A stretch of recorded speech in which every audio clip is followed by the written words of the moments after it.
नमस्कार, आप देख रहे हैं हिमाचल दर्पण लाइव टीवी। मैं ब्यूरो चीफ डैनियल आप सबके बीच में हाजिर हुआ हूं द टॉक शो लेकर, जिसमें आज हम आपसे रूबरू जिसे कराने जा रहे हैं। उनकी उम्र महज 16 साल है, मगर उन्होंने अपनी प्रतिभा का लोहा राष्ट्रीय स्तर पर मना दिया है।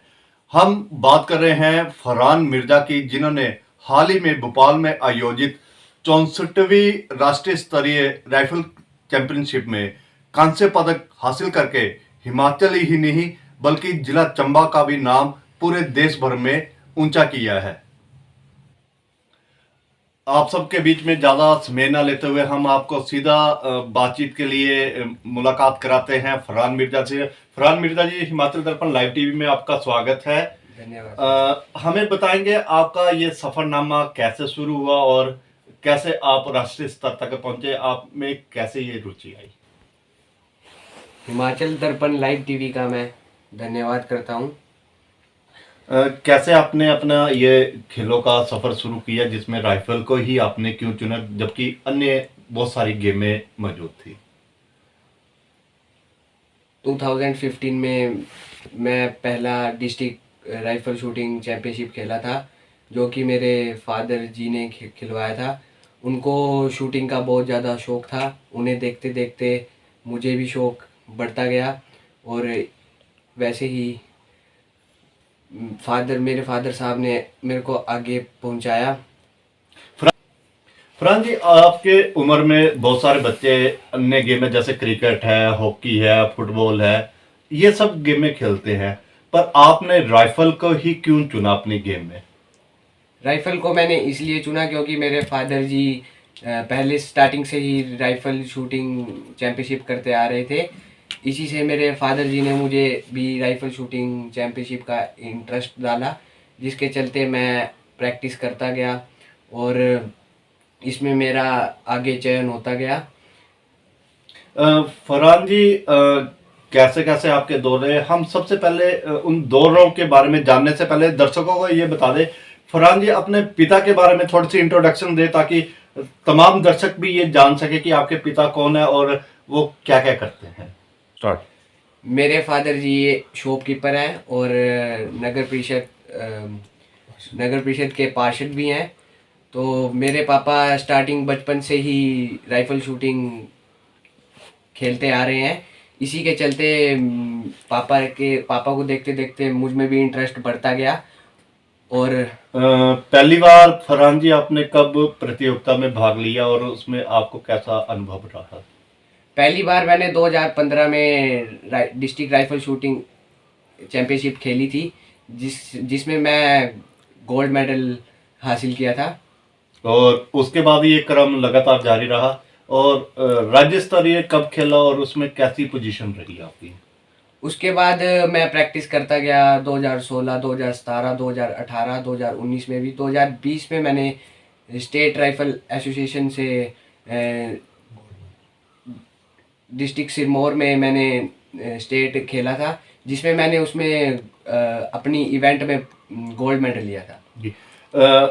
उस राज्य स्तरीय खेल में आपका जो गोल्ड मेडल आया, उसके बाद आपको राष्ट्रीय स्तर पे कब चयन हुआ और कैसे आप इस प्रतिस्पर्धा तक पहुंचे? उसके बाद स्टेट से मेरी सिलेक्शन प्री नेशनल के लिए हुई थी। वो वो वो इवेंट जयपुर में हुआ था और मैंने वहाँ पे मैक्सिमम क्वालिफाई स्कोर अचीव किया था और उधर से मेरी सिलेक्शन नेशनल के लिए हुई थी। नेशनल स्तर पे आपके साथ पूरे देश के प्रतिभागी थे, जिन्होंने बहुत एडवांस वेपन भी लेकर आए थे। आपको क्या अपने में अभाव लगा और उसको दूर करने के लिए आप क्या विचार करते हैं? मेरा जो अभाव था, मैंने रेंट पे लेके वेपन लिया था। स्टार्ट। वहाँ पे पूरे देश के कंपटीटर आए हुए थे, उन्हीं सभी के पास एडवांस वेपन था, पर्सनल वेपन था अपना। लेकिन मैंने वेपन रेंट पे लेकर खेला था। यही मुझे अपने में सबसे बड़ी अभाव लगी।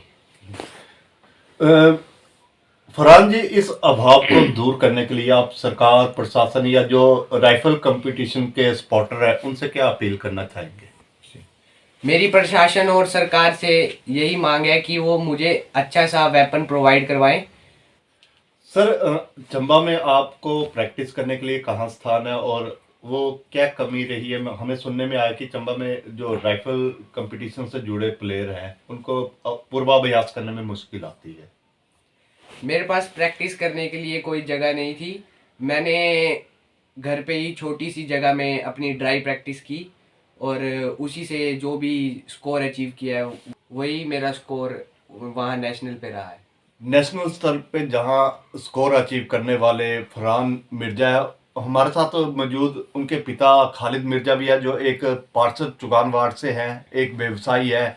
वह वे स्वयं भी राइफल चैंपियनशिप में कई बार भाग ले चुके हैं। हम उनसे भी आपको रूबरू कराएंगे। खालिद मिर्जा जी, आपका स्वागत है। अपने बेटे के इस सफलता के पीछे आप क्या कहना चाहेंगे? नमस्कार डैनियल जी। सबसे पहले तो मैं अपने बेटे को मुबारकबाद देना चाहता हूँ, जिसने भोपाल में अच्छा प्रदर्शन किया और वहाँ ब्रॉन्ज़ मेडल अचीव किया। और मैं श्री ईश्वर भाल जी, हमारे जो HPSRA के जनरल सेक्रेटरी हैं, उनका भी धन्यवाद करता हूँ, जिन्होंने हिमाचल प्रदेश में शूटिंग स्पर्धाओं को यहाँ पर ज़िंदा रखा है। मैं उनका धन्यवाद करता हूँ। और बचपन से मुझे भी शूटिंग का काफ़ी शौक़ था।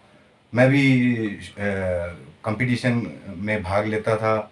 उसके चलते मेरा बेटा मुझे देखता था, उसमें भी ये शौक़ पैदा हुआ और मुझे भी उस वक्त ऐसा वो था कि मैं अपने लिए पर्सनल वेपन नहीं खरीद सकता था, मगर मुझे ये वो था कि मैं अपने बच्चे को इस गेम में आगे बढ़ाऊं।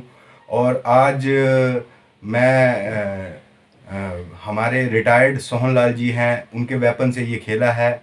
उनका धन्यवाद करता हूं, जिन्होंने इसे आगे बढ़ने में काफ़ी मदद की है। और आने वाले समय में मैं देख रहा हूं कि ये अभी जो इसने स्कोर अचीव किया है, मात्र 15, 20 या 25 दिन की प्रैक्टिस से इसने ये स्कोर अचीव किया है।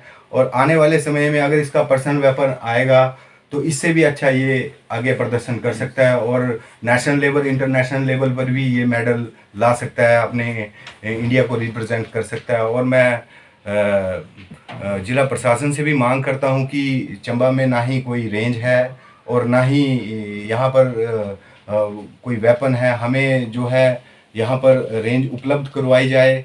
मिर्जा साहब, काफ़ी अभावों का जिक्र हुआ, जिसमें आपने भी अभावों का जिक्र किया, आपके बेटे ने भी किया। हालांकि उसने राष्ट्रीय स्तर पे अपनी प्रतिभा का लोहा मना दिया है, राज्य स्तर पे अपनी प्रतिभा का लोहा मना दिया। जिला rifle association, state rifle association आपके साथ जुड़े हुए हैं, तो क्या जो अभाव है आपने उनके माध्यम से कुछ आगे लाने के प्रक्रिया या बातचीत करने का कभी प्रयास किया? देखिए, हिमाचल राइफल एसोसिएशन और चंबा राइफल एसोसिएशन, इसके चलते ही जो है ये आगे बढ़ पाया है। राइफल एसोसिएशन के द्वारा ही आगे बढ़ पाया है, मगर इसमें सरकार द्वारा शूटर्स को कोई भी बेनिफिट नहीं दिया गया है। मैं चाहता हूं कि सरकार भी थोड़ा आगे आकर इसके लिए शूटर को थोड़ा जो भी उसके लिए शूटर को ज़रूरतें हैं वो मुहैया करवाएं। और जितने भी हमारे गरीब परिवार से शूटर्स निकलते हैं उनको थोड़ा इनकरेज करें और उनको जो है आगे बढ़ाने का सहयोग करें। मिर्जा साहब, आप अपने बच्चे के इस शौक को पूरा करने के लिए, क्योंकि आप एक छोटे जैसे व्यवसाय भी है, आप जनप्रतिनिधि भी है, इस शौक को पूरा करने के लिए आपको किन अभावों से गुजरना पड़ता है और कैसे आप अभाव पूर्ण करते हैं? देखिए, अभाव तो होता ही है, मगर मेरे बच्चे में मैंने देखा है कि ये नेशनल इंटरनेशनल लेवल पर कुछ कर सकता है। और मेरी जो भी बचत है मैं उसका उपयोग अपने बच्चे के उस पे कर रहा हूँ। आने वाले समय में जो है ये आगे बढ़ेगा, मुझे पूर्ण विश्वास है। और जो भी मेरी यानी कि पूंजी है, मैं अपने बच्चे के लिए लगा रहा हूँ। जैसी मेरी इनकम है उसी हिसाब से मैं इसे आगे बढ़ा रहा हूँ। मिर्जा जी, जो अभी पोजीशन हासिल की है, कांस्य पदक, इसके बाद इनकी फरहान की अगली सिलेक्शन या अगली उम्मीद क्या है, जिस पे आप भी एक उम्मीद बांध के बैठे हैं? देखिए, इसका जो है इसने अभी वहाँ पर 599.8 स्कोर जो है अचीव किया है, जिसका रिनॉन शॉट के लिए 585 वो रखा था नेशनल से अगले लेवल के लिए। तो इसने 585 तो अचीव किया ही किया, और उसके साथ इंडियन टीम ट्रायल के लिए भी 555 उन्होंने स्कोर रखा था, वो भी इसने अचीव किया है। और आगे जो टीम इंडिया के ट्रायल्स हैं उसमें भी इसका चयन हुआ है। अब सुनने में आया है कि 1 महीने के बाद इंडिया टीम्स ट्रायल भी होंगे, उसमें भी इसे ट्रायल्स के लिए आगे जाना पड़ेगा। इंडियन टीम के लिए 6 ट्रायल्स होंगे, उसमें इसे 6 ट्रायल्स में वहाँ पर अपने ट्रायल्स देने होंगे। बाकी आगे देखते हैं क्या बनता है। टीवी की आपको बेहद शुभकामनाएं हैं और हम आपको ये भरोसा देते हैं कि आप जिस भी मुकाम पे जाएंगे, हिमाचल दर्पण लाइव टीवी से आपके प्रतिभाशाली फरहान मिर्जा जो बेटे हैं आपके, उनकी जो भी मदद हो पाए हम करेंगे। फिलहाल के लिए आपसे हम इजाज़त चाहेंगे क्योंकि बहुत ही अच्छी बातचीत हुई और हमारी ब्लेसिंग आपके साथ और आपके बेटे के साथ है। हिमाचल दर्पण लाइव टीवी से बात करने के लिए मिर्जा साहब धन्यवाद। धन्यवाद सर। फरहान जी, हम आपसे भी इजाज़त लेंगे। धन्यवाद। धन्यवाद सर जी। ये थे फरहान मिर्जा व उनके पिता खालिद मिर्जा जो कि एक पार्षद है, जिन्होंने अपनी प्रतिभा का लोहा राष्ट्र स्तर पर बनाया। कैसे प्रेरणा मिली आप सबके रूबरू हुए। हिमाचल दर्पण live TV the talk show के लिए जिला चंबा से ब्यूरो चीफ MM डैनियल की ये विशेष रिपोर्ट। हिमाचल दर्पण लाइव टीवी, जो बात करेगा आपके हक की। सिर्फ खबरें दिखाना हमारा मकसद नहीं, जागरूकता लानी है। हिमाचल दर्पण लाइव टीवी